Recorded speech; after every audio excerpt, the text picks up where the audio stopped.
Yo, what's good? It's Skano. So people are in an uproar in regard to Trump doing away with this federal ban on segregated facilities. I think what people need to understand, those who don't, is that this is much ado about nothing. Under the amendments, you cannot re-implement segregation. That would never happen. Would never say never. 99.999, it won't happen. This is this is symbolic.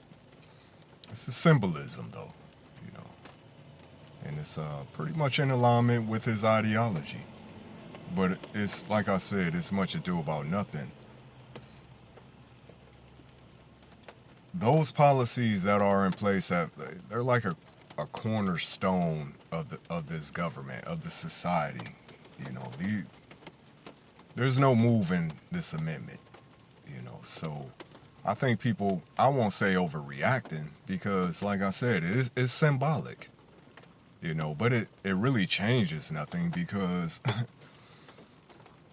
it's already segregated. Which we understand. Americans of all races, I mean, for the most part, understand that this country is already segregated. It's been segregated. You know what I'm saying? So what was put in the legal paperwork did,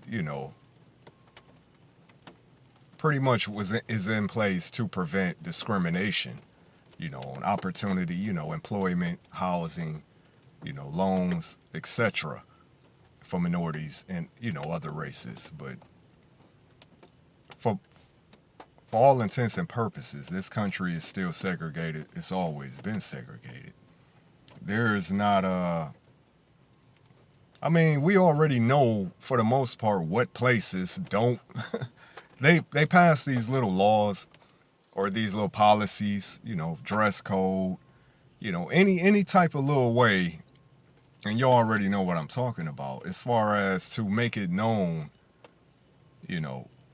where we're welcome and where we're not welcome, So it's not, we already have our circle, as far as social, economic, I won't say know our place, but I'm saying as far as we frequent the places we frequent based on, you get what I'm saying? So it doesn't change much.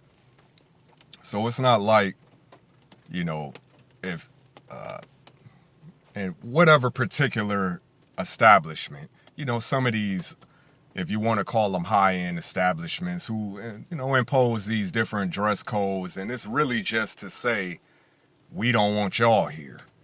You know what I'm saying? And like jeans, stupid shit. Just basically, and it's like, my feelings are not hurt. Trust me. And even if they did reimpose segregation, like I said, what would it change other than it would be, out in the front, which is cool. I'd rather know, up front, what establishments. Now, as far as business, yeah, that too. We want to know that too, so we can boycott your ass. So go ahead and reestablish segregation and see how that work out for you. Because just like Elon Musk, he feeling it as far as, the economic downfall. When people decide, they want to, get a point across, like I said before, in this day and age, the best way to do that is with your pockets. How you spend your money, where you spend your money. So go ahead, reimpose segregation. But like I said, it ain't changing much, and it's not hurting nobody's feelings, man. Trust that. Do y'all realize that, unlike I said before, the person that survived the war get demonized? And such is the case with Beezy. But do y'all realize Mo3 made this nigga a killer, man? Mo3 made this nigga a gangster. Put it like that. The situation that was going on with them, Mo3 was pushing that. He was, you know what I'm saying? And as I said before, Mo3 was out here doing the most, man. He was gonna get spent on at some point, but he pretty much put Beezy in a situation where, I mean, y'all forgot Beezy the one got shot first, right? And then Mo3 went on live, talking shit about it, trolling dude. You know what I'm saying? So it's like, what did this nigga do wrong? Now, some people, you could have left it alone, got out the city. That right there is the only move. If you were going to stay in the city, though, and do the type of music dude is doing, I mean, you pretty much had to handle that. So I'm saying Mo3 got himself up out of here. Yeah, niggas was hating that. That come with it. Regular niggas get hated on. So that goes without. I'm tired of niggas trying to act like, all these issues in the streets and in the hood is based on hate. Everybody envy and hate somebody almost. You know what I'm saying?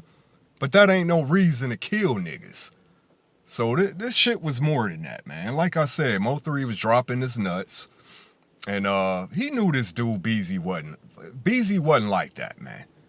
You know what I'm saying? And Mo3 was dropping his nuts on dude. The nigga got hit up. So at what point, and that's why I say it's niggas out here, man, that they ain't meant for the streets. And by that I mean they out here, they in the streets, and they getting shit done. But what I'm saying is they wasn't meant for the streets, man. But they circumstances, you know what I'm saying? And them the shoes they ended up walking in. I know good people, man, good dudes, who got into the hustling, trapping, woo-woo. And they was about money. They wasn't with all the other shit, man. They wasn't no gangsters. They wasn't killers. I mean, they handle business if they had to, but they wasn't on all that. And niggas is on savage mode. So niggas can fill out who on what, man. For the most part, niggas be thinking they can, kind of get a read on what niggas is capable of, and he on this, he ain't on that. And they pick and choose who they want to beef with, who they want to rob, who they want to pull up. You know what I'm saying? And that's what will turn, a cool nigga. Let's just, you know what I'm saying? That would turn a cool nigga into a killer. It's like, all right, niggas robbing me, niggas backdooring, niggas think I'm a hoe out here. I got to do what I got. I gotta make, send a message. And sometimes it ain't even about sending them, it's about just survival. You cannot move around out there, and it's for regular people too, man. Sometimes you have to jump out your body just to let niggas know what time it is, or they will keep trying you. So this situation, like I said, everybody want to paint Beezy as the villain. Now you could say he ain't no real gangster because he sent niggas to do that instead. That's what niggas with bread do, man, for the most part. You new age gangsters. Because like I said, in the era I'm from, it didn't matter how much bread you had.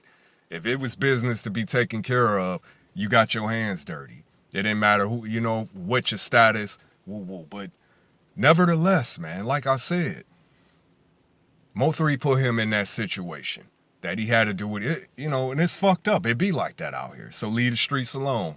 Because if you're not, like I said before, if you're not willing to take it all the way, and I was that type of nigga. When I got out in the streets, I was naive, man. Even though my father had gave me, I was naive to how niggas really are out here. And they'll come across in the guise of being friends just to lay on you and see how you move and figure you out. But trying to be cool with niggas, keeping it real with niggas, you know what I'm saying? And niggas will turn you into a savage by doing fuck shit and put you in a position where it's like, okay, it's off with your head. So it is what it is, man. If you're not going to get in the streets in no form or fashion and not have to put in no type of work. It's just not going to happen. So leave the fallacy, put that fallacy aside that You just about money, and that may be your mind frame. I'm telling you, the streets gonna make you, you know what I'm saying? It's gonna make you pull every card off the deck. You're gonna have to be a jack of all trades. You know, if you're gonna have to be able to get money, you're gonna have to be able to put that hammer on somebody. And that's just the way it is, man. 216 Skano. You already know.